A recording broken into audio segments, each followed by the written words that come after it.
बिस्मिल्लाहिर्रहमानिर्रहीम, अस्सलाम वालेकुम। कहा यह जाता है कि बज़ाहिर जेल की मोटी दबीज़ दीवारें, ऊंची छतें, लोहे की सिलाखों के दरवाजे, खिड़कियां और गंदगी से भरपूर माहौल आपको जानवर से इंसान बनाने के लिए तख्लीक किया जाता है। माशरे के गुनाहगार तरीन लोगों की सोहबत के दरमियान जब आपसे आपकी आज़ादी छीन ली जाती है तो इसका मकसद ये होता है कि आपको कानून के ताबे लाया जाए। जब अदालत का एक जज आपको जेल भेजता है तो ये तासुर देता है कि आप अपनी पूरी ज़िंदगी या ज़िंदगी का कुछ हिस्सा इंसानों के माशरे में रहने के काबिल नहीं हैं। लेकिन हम ये बखूबी जानते हैं कि ये सब ढकोसला है, फरेब है, धोखा है। हकीकत ये है कि जो कानून ख़रीद सकता है वो जेल से बाहर है, जो कीमत अदा नहीं कर सकता वो जेल के अंदर रहता है। पिछले दिनों इमरान खान की जेल के कमरे की चंद तस्वीर सुप्रीम कोर्ट में पेश की गई और ये सफाई पेश की गई कि कैदी नंबर 804 ऐश की ज़िंदगी गुजार रहा है। आइए मैं आपको बताता हूँ कि मैंने खुद जेल में क्या देखा और जो सुप्रीम कोर्ट को दिखाया गया वो हकीकत है या अफसाना। हम कुल 4 लोग थे। हम में से 2 ऐसे थे जिन्होंने बाद में कौमी असम्बली का इलेक्शन लड़ा। एक ने सरकारी मुलाजमत इख्तियार कर ली और सफ़ेद पोशी की ज़िंदगी गुजारने लगा, जबकि मैंने सहाफ़त का रास्ता चुना। जब हमें जेल भेजा गया तो सियासी कैदी होने की बिना पर हम बी क्लास के मुस्तहिक ठहरे और ये इनायत खसूसी तौर पर शरीफ ख़ानदान ने की थी। हमने ना इसकी दरख्वास्त की थी और ना ये हमारी ख्वाहिश थी। बहरहाल ये जेल की ज़िंदगी का पहला तजर्बा था। हम एक अनजानी दुनिया में दाखिल हो रहे थे। खौफ हमें कभी छू कर नहीं गुजरा था, लेकिन हर नॉर्मल इंसान की तरह हम भी तन्हाई के आदी नहीं थे। जेल का नक्शा कुछ ऐसा था कि गेट से अंदर दाखिल होते ही बाएं जानिब इंतज़ामिया के दफातर थे। कोने में एक सीढ़ी से रास्ता ऊपर जाता था जहां जेल के खुदा, जी हाँ नौजुबिल्ला, जेल के सुपरिटेंडेंट का वसी कमरा था। पहली शाम ही उनसे मुलाकात हुई। बज़ाहिर एक अच्छा पुलिस ऑफिसर था जिसने कहा कि आप सियासी कैदी हैं और पूरी जेल संगीन नौइयत के मुजरमों और मुलजमों से भरी पड़ी है, इसलिए इनसे कोई मेल जोल ना रखें। ये उनकी पहली और आखिरी नसीहत थी जिस पर हमने कभी भी अमल नहीं किया। यहाँ पर एक और दरवाजे से हम मरकज़ी इहाते में दाखिल होते हैं। हमारे बाएं जानिब एक वसी कंपाउंड था, साफ़ सुथरा और अलग थलग। इसमें चंद कमरे थे, वसी लॉन था, एक टेनिस कोर्ट था, एक कमरे में एयर कंडीशनर लगा हुआ था। बाद में मालूम हुआ कि ये एक क्लास थी। यहाँ फौज का एक सज़ा याफ्ता कर्नल कैद था जिसे जासूसी और गद्दारी के जुर्म में उम्र कैद हुई थी। हम कभी उसे देख नहीं सके थे। उसका खाना घर से आता था। जेल का सुपरिटेंडेंट उसके साथ शाम को टेनिस खेलता था। उसे टीवी की सहूलत मुयसर थी। अखबारात और रसायल दस्तियाब थे। एक क्लास के साथ ही बी क्लास की 2 बैरक्स थी। बी क्लास के बाएं जानिब असल अहाता था जहां सी क्लास की 6 बैरक्स थी। इनके अरकब में सजाए मौत के खतरनाक कैदियों की छोटी बैरक थी जिसमें अलग अलग सेल बने हुए थे। बी क्लास के बिल्कुल सामने यानी सी क्लास के दाएं जानिब वो बैरक्स थी जिनमें एक ख़वातीन के लिए और एक बच्चों के लिए मुख्तस थी।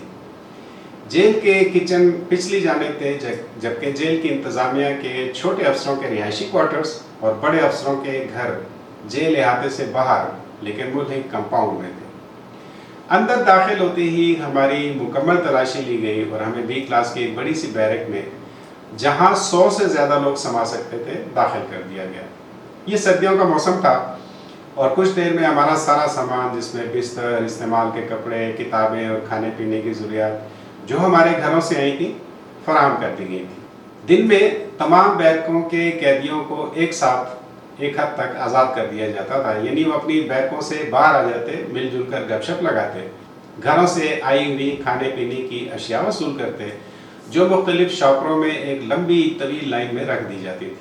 हर शापर पर कैदी के नाम की चिट मुंसलिक होती थी। कैदी अपने नाम का शापर तलाश करता और दूसरों के लिए रास्ता छोड़ देता। सबसे पहला जो इंकशाफ हुआ वो ये कि ज़्यादातर कैदी अपने घरों से आई हुई सब्जियां, दालें, गोश्त, फल वगैरह इस्तेमाल करते हैं और अपनी बैरक्स में ग्रुप्स की शक्ल में अपनी कुकिंग करते हैं और जेल की दाल को सूप के तौर पे इस्तेमाल करते हैं, जबकि कभी कभार जेल की रोटी भी इस्तेमाल करते हैं। ज़ाहिर है जेल के कानून में इसकी गुंजाइश नहीं, لیکن یہیں سے انتظامیہ کی اوپر کی آمدنی کا راستہ بھی ہموار ہوتا.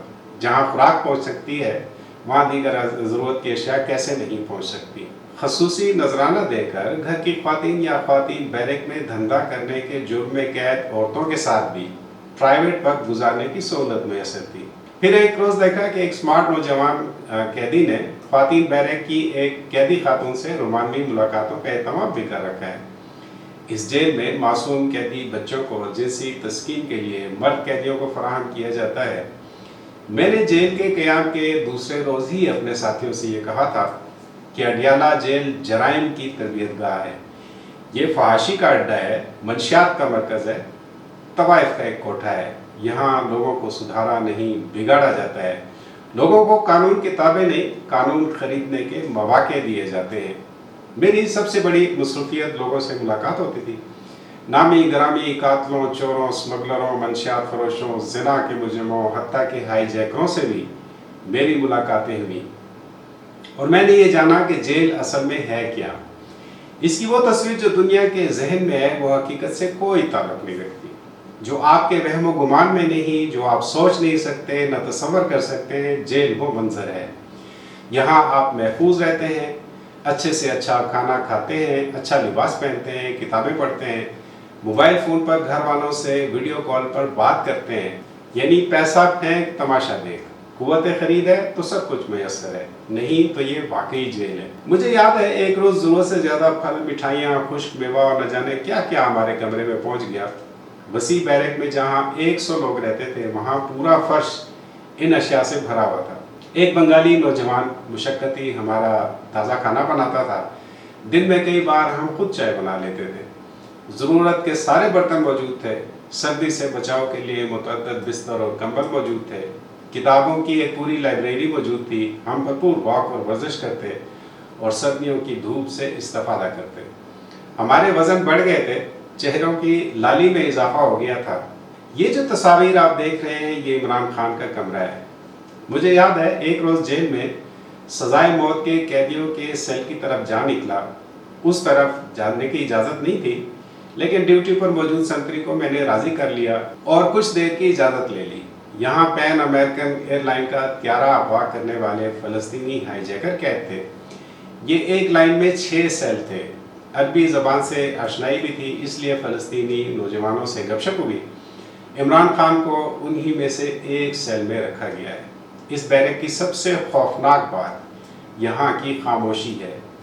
یہ قید تنہائی آپ کے اعصاب پر بری طرح اثرات مرتب کرتی ہے. میں نے 1999 میں پہلی بار یہ رپورٹ کیا تھا کہ معزول وزیر اعظم نواز شریف مشرف کی قید میں کس حال میں ہیں.